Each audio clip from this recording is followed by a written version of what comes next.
Welcome to the Outside the Business Boxes podcast, where we're talking about how to ignite your business today for the future using systems for everything you do in your business to make your life, your employees' lives, and your customers' lives easier for you to ultimately enjoy your business and, of course, make more money.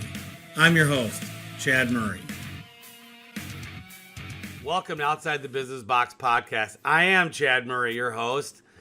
Today we have a very special guest and a great topic.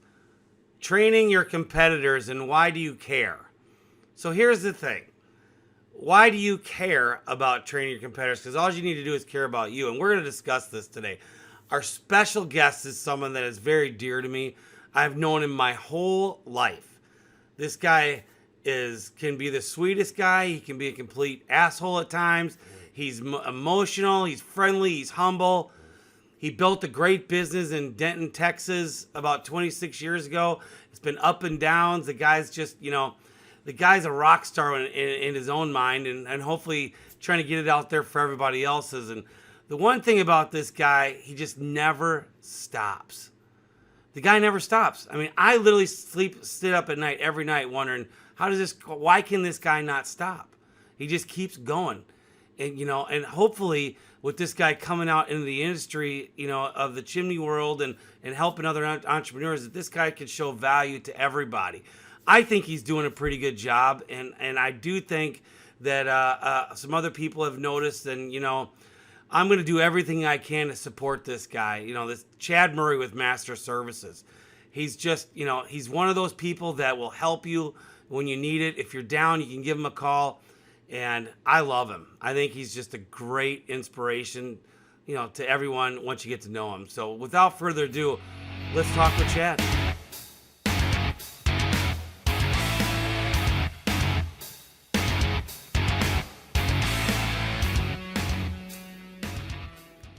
Well, we're sitting here with Chad Murray with Master Services. How are you doing, Chad? I'm doing good. Nice to meet you, Chad. It's finally we get to talk and have a good conversation. It's I've heard some good things about you. Okay, let's stop the shenanigans. Okay, everybody.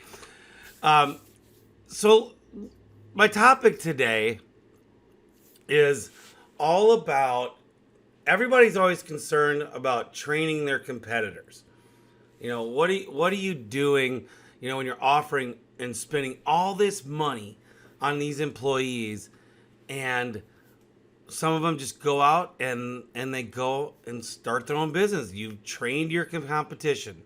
You're putting them in business. So the first thing I want to talk about with this issue is, who gives a shit? I mean, you be you. I'll just tell you this straight out. Do not hamper your own business and your own mindset to worry about what everyone underneath you is ever going to go out and do. Because if you're like me, yeah, it pisses you off. Sure it does. But if you're like me, in your heart, your soul, they're not you. Think about that. They're not you. And when they're not you, they're just never going to get as successful as you are. I don't know very many companies that have had the success that they have, had people that start up their own business from them and then become bigger than the company that trained them. There might be some exceptions out there. I don't know of any. And so I'm going to tell you some of my stories of some of my my competition that I've trained that now even have what I call grandbabies that have done it to them. Oh, there goes my email thing. So the funny thing about it is as I tell you this stuff and tell you these stories, I probably have maybe 8 that I can think of and know of people that have gone into business for themselves after working for me. I only know of 3 of them that are still in business. 2, actually, only 2. Here's the difference. If you know me and my company, where we were at even 5 years ago and where we are today is we're growing, we're constantly changing, evolving, getting better. And of course, in the last year, we've really ramped it up. all these other guys, they're exactly who I was. Snapshot the day they quit Master Services. They're still that company today. They're not certified. They're not spending money on their employees. And guess what? When you talk about building your company, when you start giving back to your community, giving back to your employees, and making everything available to grow with you as at the helm of that, your company grows. That's what I keep telling everybody. What is the difference between a $1 million company and a $4 million company? What's the difference between a $5 million and a $10 million? It isn't art. I mean, there might be a little bit of marketing, a little bit of that, a little bit more, but I can guarantee you, I don't spend that much more marketing advertising to get to 5 million than what a guy does to get to 2 million. So what's the difference? It's you. It's you, your culture, your advancement of what you're doing. So let me tell you some of my stories. So we had a gentleman.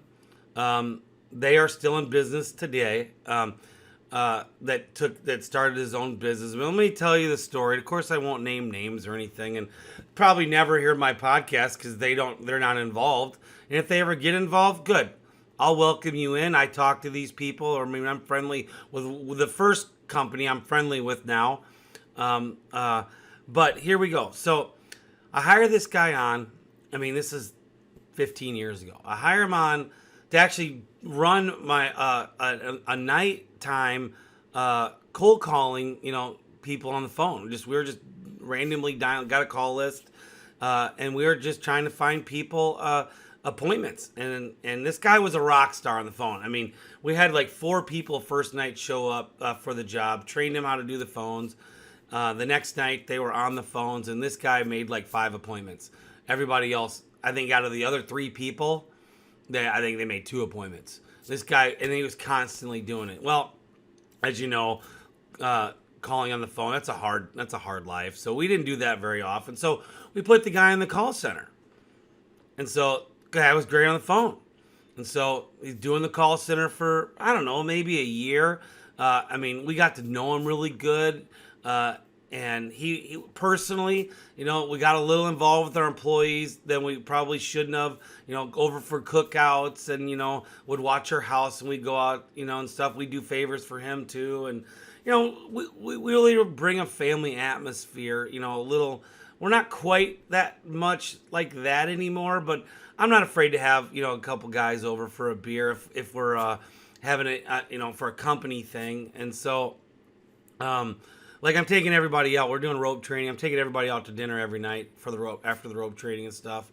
I'm buying them everybody beers and stuff, and having a good time and talking about our culture. But anyway, so this guy becomes pretty intimate with us, and seems to be a good guy, and he's really not a bad guy. But I mean, we then are looking for guys out in the field one day to find new sales guys, which we call educators.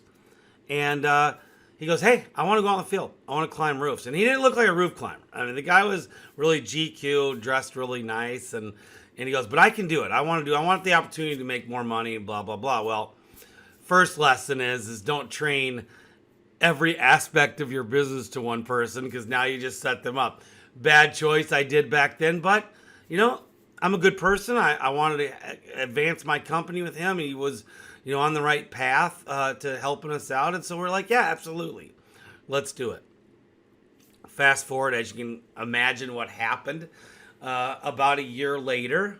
I'm going to back up a little bit. So this was like in 2008, I believe, when the market was crashing. We had a really bad summer.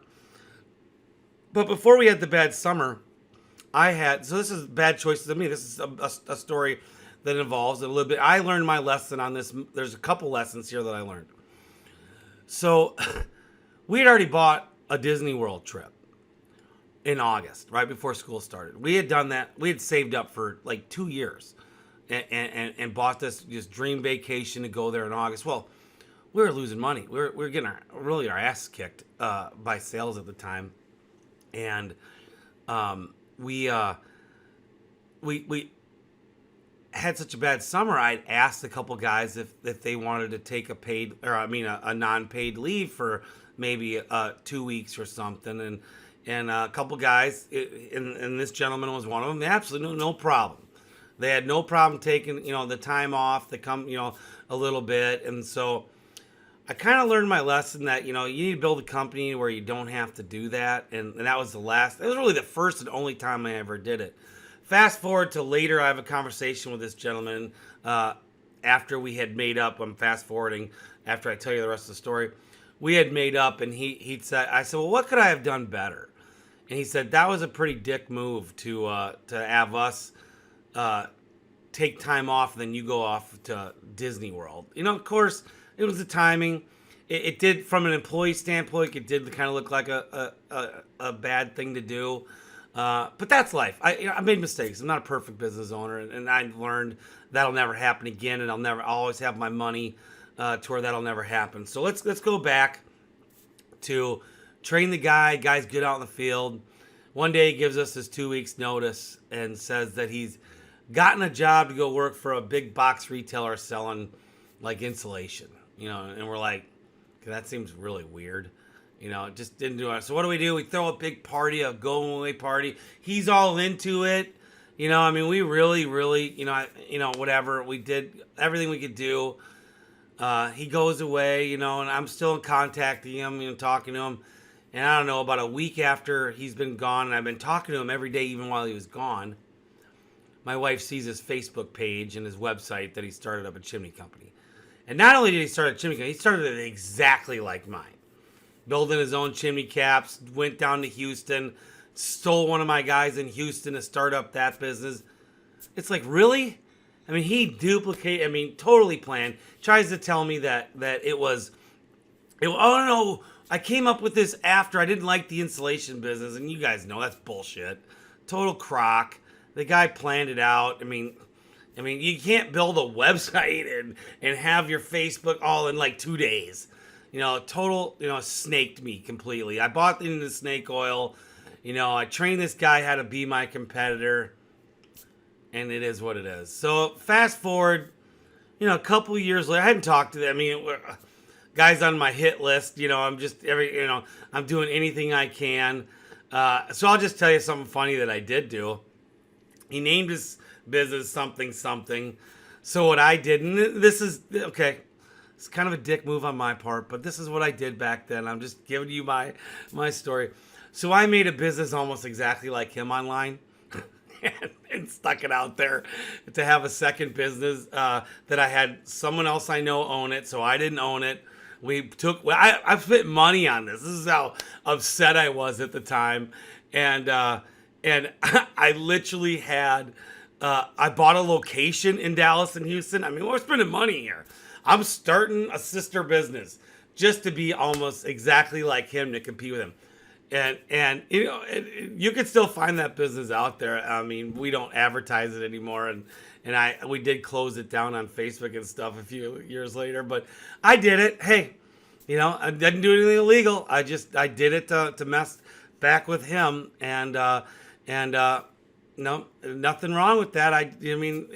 Would I do that today again? No, I was stupid back then, and I have a little twinge in me back then that, if you mess with me, I'm gonna come at you, which is, I kind of still have that a little bit. I'm not trying to be a big ass guy, I'm gonna do that. Nah, that's not it. That's just who I was back then. I'm not that guy anymore, and now I would just laugh it off and keep being me.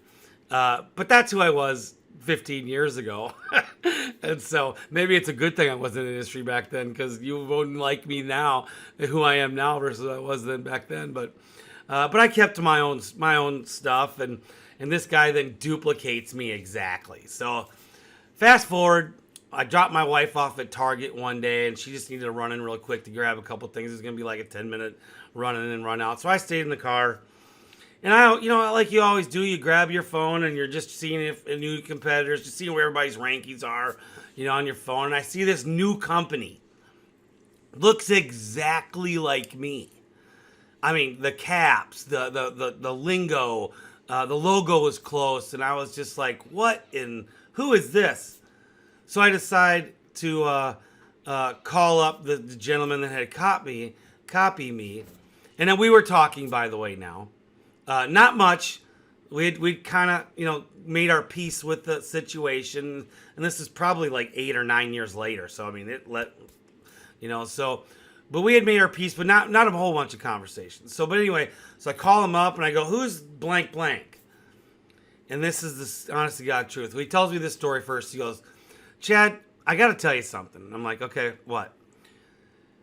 For 2 years after we started our company, his company, I swear to God, I walked around every corner thinking you were standing there with a shotgun. And I was like, bingo, that's the best feeling I ever had. And not because I would ever do that, that's stupid. But I just felt like I had got a little vindication that this guy knew he was doing wrong. He knew he was being a snake and that he actually had those thoughts. And he's like, it's so nice to get to talk to you now, knowing that you're not going to be behind the next corner. And I'm like, that's a hard way to live.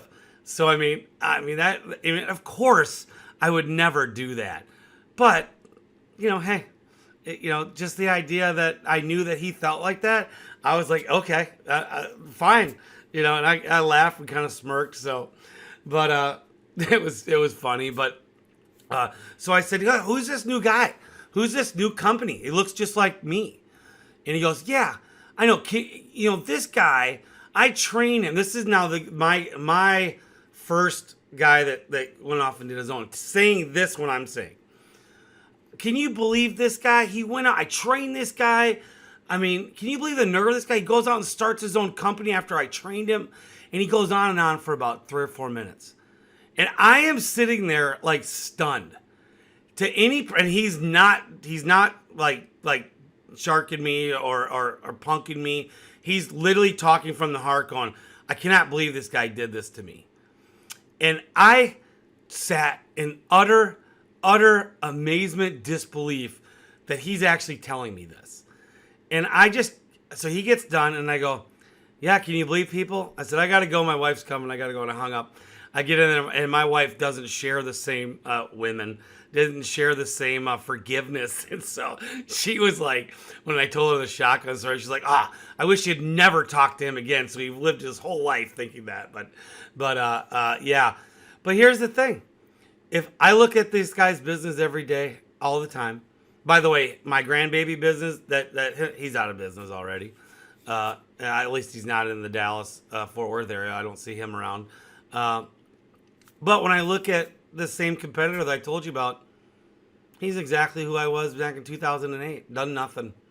I mean, his sales might be okay. He might be making a living, but he's certainly not growing like we do. I mean, not even close to being a competitor of mine. I mean, he's out there, but same thing. I mean, there's nothing to it. And so, yeah, I mean, that's a lot. I'm kind of getting it out there, telling you a little bit about me, and I've grown as a person. I've learned I don't care.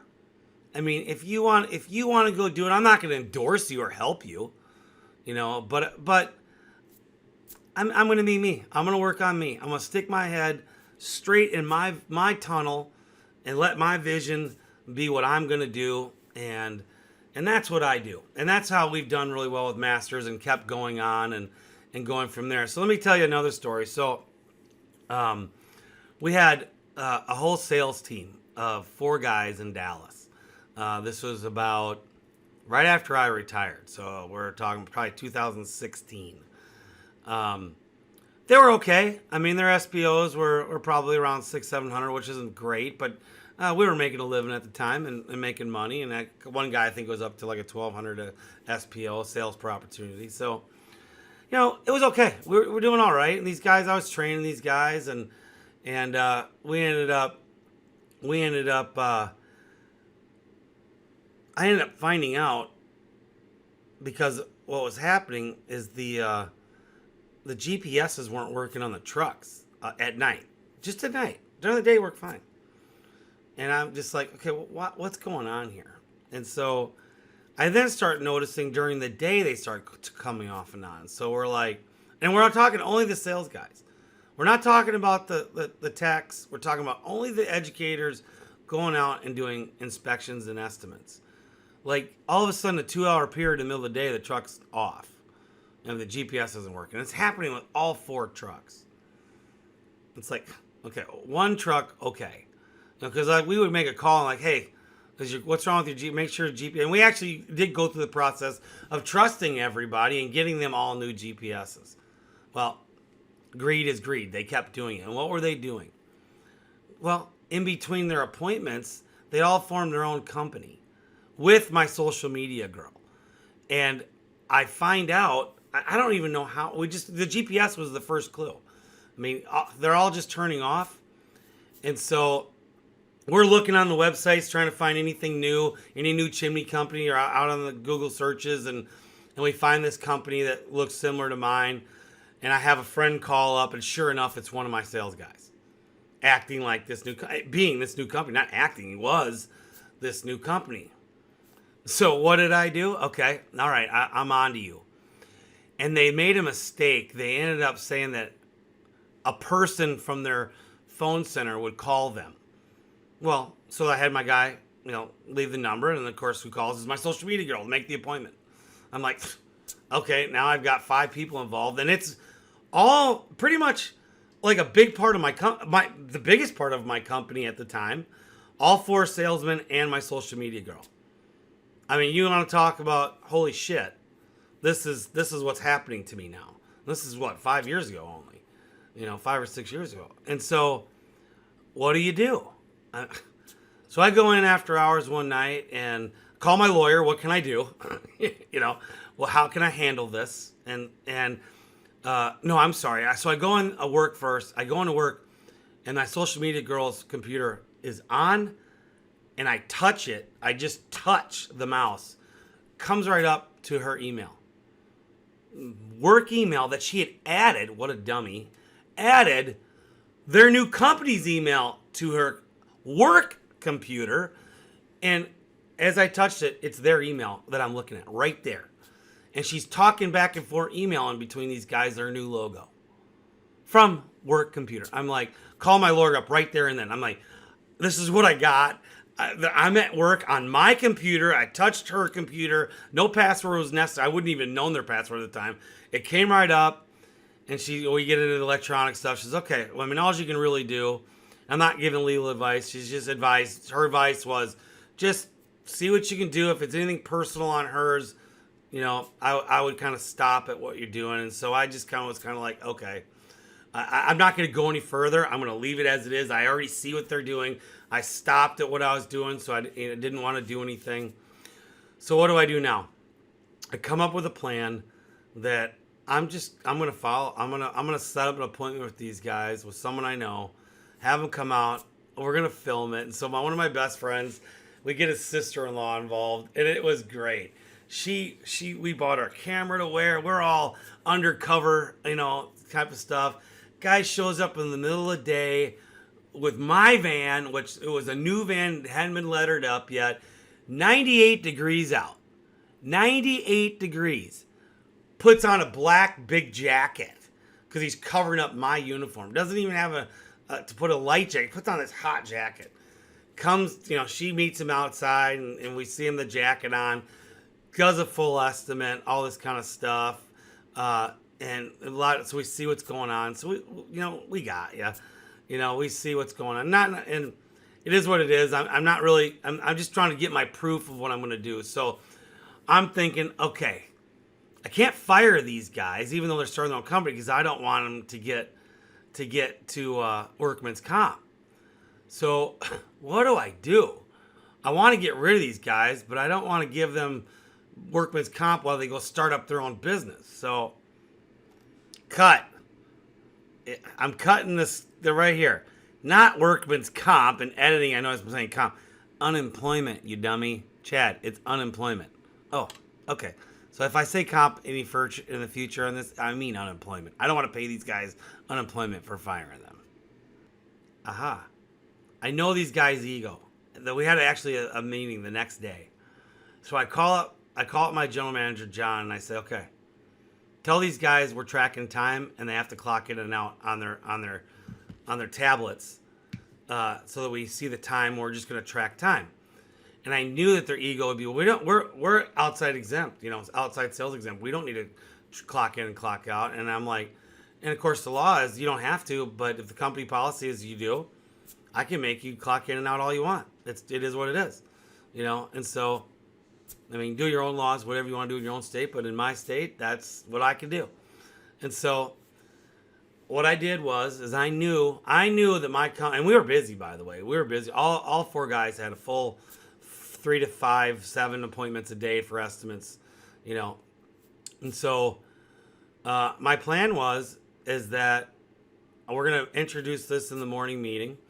I knew it wasn't going to go over well, and I was going to just ask for the resignation. And I was going to get up early, shower, get ready to go up to the shop. And I was going to wait for the phone call with John in the meeting saying these guys are all quitting. And I didn't let him in on it that I wanted them to. I just told him, tell him we're going to do this. He calls up and I go and literally says these guys are going to quit. I said, put me on speaker. I said, guys, time tracking is my option. You're right. I don't legally have to do it, but I want to do it. So I'm going to you guys got to clock in and out every day. I don't know where everything's going. And they all go, well, then we're going to quit. I said, well, I expect your resignation on John's desk. I'll be up there in 10 minutes. I live 10 minutes away. Sure enough, on the way, John calls me. I got 4 resignations. And we didn't let him know that we knew about the social media girl in on it. So I got up there, and they all are right at my door as I'm parking. Like, we don't want to quit. And I just said, get off my property, or I'm calling the popo. Get out now. I said, don't go to your trucks. You get off my property. We will inventory your trucks, and you can come back in 24 hours. Can we get paid now? I said, you guys just quit. I'll pay you when I goddamn well want to on on payroll time. You'll get paid when payroll comes out. You quit. I didn't fire you. You quit. Now get off my property. And they all walked right away. They walked off into the sunset. So started their own business, failed together miserably.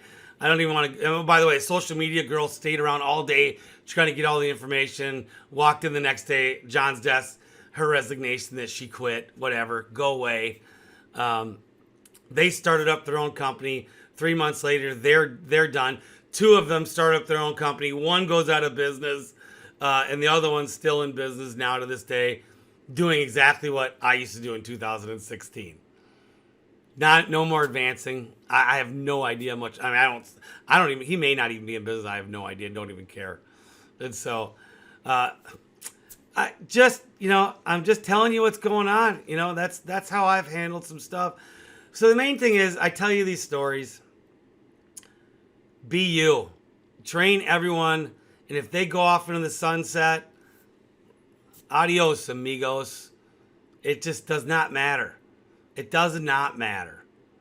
You be you. You get your company going. And you keep your good culture. You give your good opportunity advancement training. You give everybody the life that they couldn't have if they worked anywhere else.